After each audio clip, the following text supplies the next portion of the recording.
Hello everyone, welcome back to another blog. তো আজকে চলে এসেছি একটা নতুন ভিডিও নিয়ে। বেসিক্যালি নতুন বলতে রোজ যা করি আমি তোমাদের সাথে সেটাই শেয়ার করি। আজ সকালে খেয়েছি একটা হাফ সিদ্ধ ডিম আর কয়েকটা খেজুর।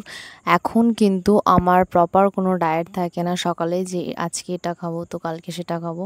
মোটামুটি আমার সামনে যেরকম যেদিন যেমন থাকে তো তেমনই খাওয়ার চেষ্টা করি। আর এই ছোটো ছোটো ভিডিওগুলো অনেক কাউকেই বলতে শুনেছি যে আমি অত টাকা দিয়ে এই খাবারগুলো কিনতে পারবো না, খেতে পারবো না, কিন্তু আমি তাদেরকেই আবার দেখেছি বাইরে গিয়ে 60 টাকা 70 টাকা চাউমিন রোল খেয়ে নিচ্ছে অনায়াসে। তো সবসময় চেষ্টা করবে হেলদি নাই বা খাও, কিন্তু আনহেলদি খাবারটাকে অ্যাভয়েড করা, কারণ এটা কিন্তু স্কিন হেয়ার সব কিছুর ওপরেই ভালো রকম প্রভাব ফেলে।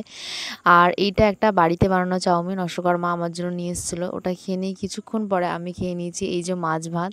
বাঙালির কাছে মাছ ভাত খুবই প্রিয়, মানে তুমি যাই হোক না কেন মাছ তো থাকবেই সপ্তাহে 3 থেকে 4 দিন আমাদের বাড়িতে যেটা হয়। আর সেই আজকে ছিল, তার সাথে সবজিও ছিল। আর ভাত খাওয়ার পরে আমি খেয়েছিলাম একটু টক দই, 200 গ্রাম টক দই দুজনের জন্য ছিল।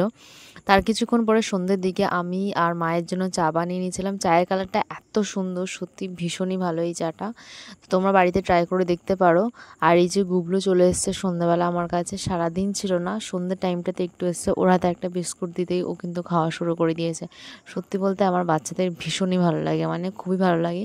আর ওরা কিন্তু ভালোভাবেই আমার কাছে থাকতে ভালোবাসে। তো আজকের ভিডিওটা এই পর্যন্ত। তোমাদের কেমন লাগলো আমাকে অবশ্যই জানিও। দেখা হচ্ছে নেক্সট একটা ব্লগে।